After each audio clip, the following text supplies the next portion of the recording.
আমরা দেখবো যে আপনাদের স্থাপনাগুলি কিভাবে আমরা করে দিতে পারি, যে প্রাইমারি হেলথ কেয়ার সেন্টার এটা করবেন, আপনার জায়গা আছে কিনা, বা ভূমি মন্ত্রণালয় থেকে আমরা জায়গা দিতে পারি কিনা, অথবা অন্য কোনো প্রতিষ্ঠানের একটা অংশ নিয়ে আমরা আপনাদেরকে কোনো কিছু দিতে পারি কিনা, সেই বিষয়গুলি আমরা দেখবো।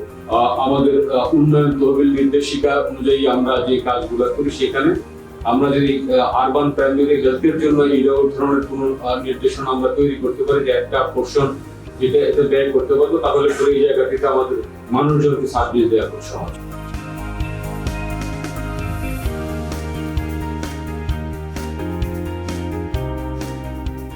যেটা পৌরসভার একটা ম্যান্ডেটরি কাজ, যে প্রাথমিক স্বাস্থ্য সেবা দেওয়া, আমরা কয়জন এটা বাস্তবায়ন করতে পেরেছি।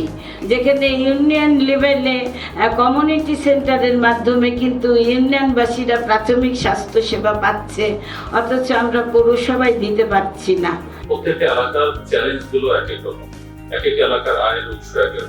তাতে local level initiative, local level planning, local level budgeting বিষয়টাকে ওনারা যে গুরুত্ব দিয়েছেন, আমি সেজন্য আন্তরিকভাবে ধন্যবাদ জানাই। আজকে বিভিন্ন পৌরসভার যে উপস্থাপনা ছিল, সেখান থেকে আমাদের আগে যে ধারণা ছিল, এই ধারণাগুলো আরও সমৃদ্ধ হয়েছে। উন্নয়নের জন্য যে বার্ষিক বাজেট পাঠায় পৌরসভাগুলোতে, ওইখানে যদি একটা অংশ উল্লেখ থাকে যে এটা প্রাইমারি হেলথের জন্য অবশ্যই ব্যয় করতে হবে, তাহলে এই সিদ্ধান্তগুলো কিন্তু খুবই খুবই গুরুত্বপূর্ণ সিদ্ধান্ত আসছে আজকের ওয়ার্কশপ থেকে।